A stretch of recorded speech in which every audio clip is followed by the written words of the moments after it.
Good morning, holy brothers! Thank you so much for joining us today on our pathway to peace in the Garden of Peace.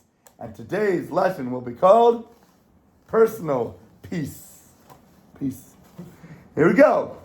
On page 186, if you wanted to follow along. The home is the true testing ground of a husband's character. Outside the home, you know how easy it is to put on an act? You know, what did I major in college? Do you know? Acting! Besides pre-med and all the stuff I had, chemistry, biochemistry, all the stuff you needed to do. I wanted to do something that was fun and exciting. You better believe it. I'll tell you all about my plays and stuff. Get out of here. Oh my goodness. Sometimes you stay up till like 1, 2 in the morning for hours practicing, rehearsing, this and that.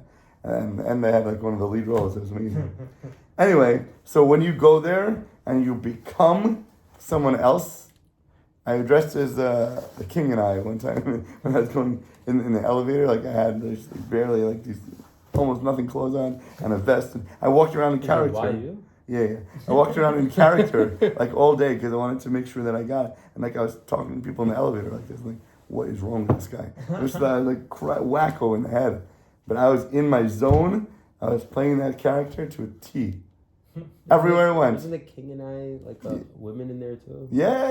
Old boys. When we perform, we have either some scenes of it or they adapt the plays. Most of the time they do like in the Lord of the Flies, where it's mostly men and stuff like that. We did 2 Shakespearean actors. We did Shawshank Redemption. You did Shawshank Redemption? Yeah, that was amazing. That was one of our best ones. Anyway, getting back to it. So when you're acting, 100%. When you're acting, you can take on a role, and sometimes it's so much easier to portray a character and let your true feelings come into play because you're hiding them and you're putting on this facade for everybody else around you, and that's what they see. So when you're outside the home, you can be interacting with somebody on a limited basis, and you can hold it for that amount of time, from with you for 5 minutes, 10 minutes, an hour here and there. But when you're in the house, when you're stuck with your wife, you better believe your true colors are coming out. There's only so long you can hold back.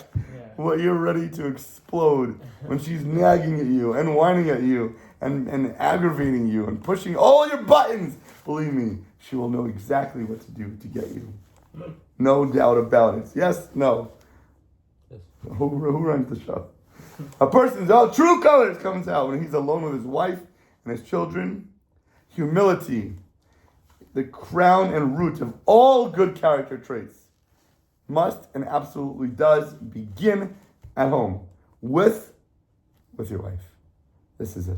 Expressed by being grateful to her, by being thankful to her, by showing appreciation to her, by honoring her and respecting her. This is it. If you're about to get up and you want to get something to eat or to get a drink, first you get for her, then you get for yourself. You show that there's more importance than just you. Humility is even a lesson for your own character. You should put other people before you, especially your wife. The home is the best testimony to other good traits as well, but it starts here. The buck stops here. The perfection of creation depends on peace in your home. When we strive for this, we are truly working to change ourselves into humble, appreciative, happy, and giving people. When we achieve this, our homes become suitable then for the dwelling place of the divine, the Shekhinah, true holiness in your house. Chapter 9, moving right along. How great is peace? Personal peace. Rabbi Shimon, the son of Chalafta, taught Psalms 29. It says to Hillel, the vessel for blessings is peace. Peace, that's it. You ever say to him? You ever open up? You ever look at what you're saying? Hashem will give you strength unto his nation. Hashem will bless his nation with peace. Medrash Rabbah 21. Only when someone who has peace in his home can truly ever succeed in anything in life. You want to be successful? You want to have great parnasa? Open the Gemara. Bracha comes from the wife. It's black and white. There's no other way. If you're having trouble, shalom bayis, you may have pipelines from Shemayim that Hashem is dumping millions of dollars into. And you are stooping up and clogging those pipelines, those toilets with dirty tissues and wipes that shouldn't be flushed down there. Throw those in the garbage. Don't put it in your pipe. What are you doing? You're not letting anything else through, and then it's going to back up all that sewage in your face, in your home. It's going to flood your gorgeous master bedroom from your bathroom that you've stripped up. You've kinked your pipelines. You've been punching them. You're suffocating. You're strangling them. What are you doing? You want bracha? Stop stopping it. Open it up. You have peace in your home so you can be blessed through your wife. The bracha comes from her. Plain and simple. Hashem's blessing, the source of all your successes. Physical, spiritual, mental. Your home, your health, your income, your education, your comfort, your joy, your wisdom, understanding. They all require vessels for peace. You want to have something to catch it in? Don't crack your cups. Don't smash your jugs. You need to have somewhere for Hashem to give it to you. So Hashem can pour it in and then it's going to seep right out because there's holes everywhere. That's not called holiness. That's holiness. In other words, the blessings can be maintained only in an environment of a peaceful home. True peace at home by living peacefully with your wife. A man who is not striving for the peace with his wife, the person closest to him in the entire world, who knows him better than everybody else, who doesn't just see a show when he goes on a stage for a couple hours to perform, can't say that he's ever living truly, peacefully with anyone in his life. I don't care who your best BFF is. I don't care if you get along with your kids. You're always not being truthful and honest, and whatever that peace has is not genuine. Because your starting point, the race that you're beginning, you have a faulty start. So the whole race is not counting. It's like you're bowling and you step over the line! You're not counting for anything. I don't care how many pins you're knocking down. Many make a mistake. You see the big Lebowski? Don't worry about that. Many make a mistake in thinking that they have peace with everyone around them. They love their buddies. They go to shul. They go to hang out. They go to chill. Super chill. They have a great time with them. But their home, oh my gosh, what a battleground. Completely different story. They even use this fact to justify themselves. Since they get along fine, I love you, man. We get such a good time. You know? Come on. Their home, their wife. Listen, if I get along with you so well, then her problems that I'm having at home, it's not me. Look how good I get along with everybody else. They love me. Hello? They say I'm the best. They laugh with me. We have such a great time. We compliment each other. So the fact that at home, she's a mashugana, she's a wackadoodle in her head, it's not me. It must be her. The proof is here. Everybody else gets along with me. She's nuts. She needs to go to therapy. She needs to go talk to her friends, talk to her parents, get her head fixed, screw in those screws back, man. She's missing something. She's got them loose. It's not me. Everybody else loves me. Hello? If a person lives in peace with strangers, but not his own wife, you better believe, whose problem is it? It's not hers, dude. It is not hers. The crime comes from the culprit. This is it. The energy he's putting out is being bombardedly blasting bombastically in his home, back and forth. She is showing him and reflecting what he is emanating. This is it. Just look at your mirror, man. Look at your wife. How is she giving you strife? It's not out of nowhere. If he is honest with himself, he will see that he is kind to those who deserve nothing from him. What are you giving out? What are you putting out all your money in places that are going to be sucking it out? Holy brother! Wow. Unbelievable. Special guest in the house right now. If you're giving out peace to all your friends, you're dumping your money to all these charities, but at home, she is not getting gifts. At home, your kids are starving. No, but I need to give to all these causes. I need to give to these shuls. I need to give to Israel. I need to give everywhere now. They need it. Yeah, they need it. But what's happening in your home? Come sit over here. Pull up the chair right here. What's happening in your home?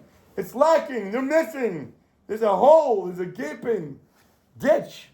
And you're throwing it away and never filling up what you need. If he's honest with himself, he'll see that he's kind to those who are not requiring from him. Casual acquaintances haven't given him a tiny fraction of the kindness that his wife has. Do you know what she's dealt with? You know how patient she is with you, you bum, you momser, you piece of garbage? What has she done for you? Has she ever cooked you a meal? Has she ever said good morning to you? Has she given birth to kids? Has she been ever polite to you, considerate to you, compromising on her standards for what you want? Giving you a smile when she's not in the mood? Forget being in bed with you. That's a whole different story. How much more of an animal are you when you want it 10,000 times a day, and once a week she's willing to do something that she's not even in the mood for? Hello! Be thankful for her just for that! Where's your appreciation? Where's your hakaras hatov? But when he comes home to his wife, who is the closest person in the world to him, who does incessant loving kindness for him, if you can't see yourself, they can't see you, with whom has the greatest obligation in the world to give peace to, his behavior is far from lovingness, far from consideration. He has little patience for her. He is too tired to talk to her or to listen to her blah, blah, blah, blah, blah, blah, yab, yab, yab, yab, yab, all day. Do women talk? What does the Gemara say? How much talking was given to women? I know. 90%. 9 out of 10 talkings are given to women. Men get 1. Yeah. So the women like to talk? Yeah, women like to talk. About nonsense, about stuff that you couldn't care less about, but they're so full of emotion and excitement. Like, I don't even understand what you're saying right now. What, your coworker said, what to you about this? What, are you crazy? Well, shut up for a minute. Please stop bombarding my brain, okay? I'm overloaded now with stress, with narishkeit, with nonsensical nonsensities. It makes no sense, whatever. But sometimes they just want to talk, and you got to be there, to be their ear, to listen, so she can unload. Believe me, you don't want that stuff bottled up. Even if you don't want to hear right now, if she's not going to be able to express it, you're going to get it thrown at you. You're going to have flames flying at your head in every direction for stuff you don't even know what is going on about. He doesn't smile if he's not in the mood because he doesn't want to make an effort. He came home and he had a bad day at work, and now he's pissed at his co-workers, so now he wants to take it out on his wife. He doesn't want to hear her now. Do you know what I had to deal with today? Knock it off. Have some compassion for me. Where's mine? Hello? Don't give her any good feelings about herself because you don't feel good about yourself. He's less willing to compromise with her than he is with a stranger. Somebody who does nothing for him. Because it's so much easier for you to deal with that stranger. You're not going to have to go home and have 24/7 as a roommate in your life. You know, best friends become the worst roommates. I'm telling you from personal experience. You think, I can't wait to live with somebody who I love, I get along with. It's going to be the best thing in the world for me. Hello? Rather than some idiot who I have nothing in common with, who I've never met before, sometimes that's so much better. My best friends became your worst enemies. All of a sudden now, you want the lights on. He wants to go to sleep. You want to listen to music. He can't stand music. You want to play a game. He's not interested. But we have so much in common. We play guitar together. We work out together. You don't want to sleep in the same room together. You don't want. He's pissing in the sink. He's pissing in my sink at 2 o'clock in the morning. He's too lazy to go down the hall to the bathroom. What are you doing? That's disgusting. What do you mean? We're guy. What do you care?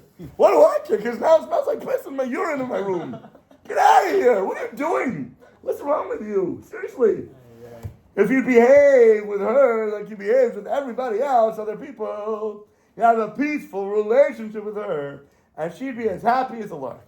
She would be giving you back 10,000 times the little happiness and devotion and love that you're giving to her. A man without peace in the home cannot boast to others that he's peaceful with them, that he's cool and chill with them. On the contrary, he should be absolutely ashamed, for this indicates that he is a complete hypocrite, absolute liar. The peaceful person that he appears To be outside the home is a ploy to obtain what? What are you trying to get? Color. Honor, approval, wonderfulness, wealth. You're looking to other people to get shallowness, to get superficiality, because you don't have the realness at home. So your Yetzer Hara thinks you need it. And your Yetzer Hara is going to say, I'm not going to deal with my wife. You know how hard it is to make her happy? You know how hard it is to get her to smile? I take out the garbage every single day, 5 times a day. I'm doing the dishes. I'm making sure there's no garbage on the floor. She doesn't even know what I'm taking care of. I want to show her. Come here, like, look what I'm doing. Look every piece of trash that I'm picking up off the floor. Appreciate me. Show me the love and desire and honor that I deserve. You know what I did for you today? She couldn't give a crap. She doesn't want to see what you did and wanting to show you that, oh, you want me to thank you. Oh, let me kiss your feet. You're so wonderful. You're so the best thing in the world that ever happened to me. I should be praising God every day that I have you in my life. Shut the heck up.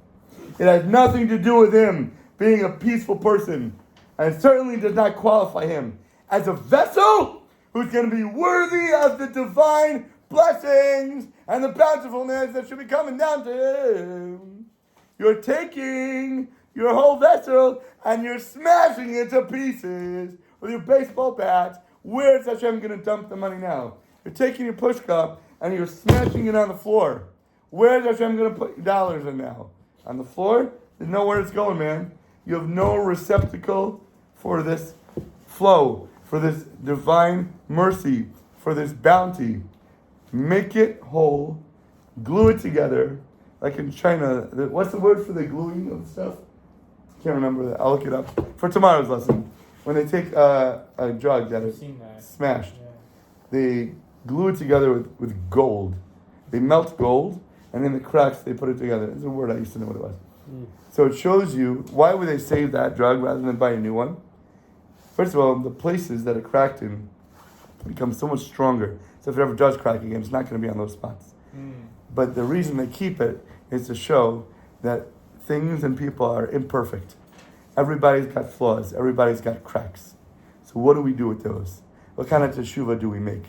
The places that we were cracking at, we will put in gold to show how much sorry we are, to show the type of teshuvah we're going to do, that we take those cracks and we make them beautiful.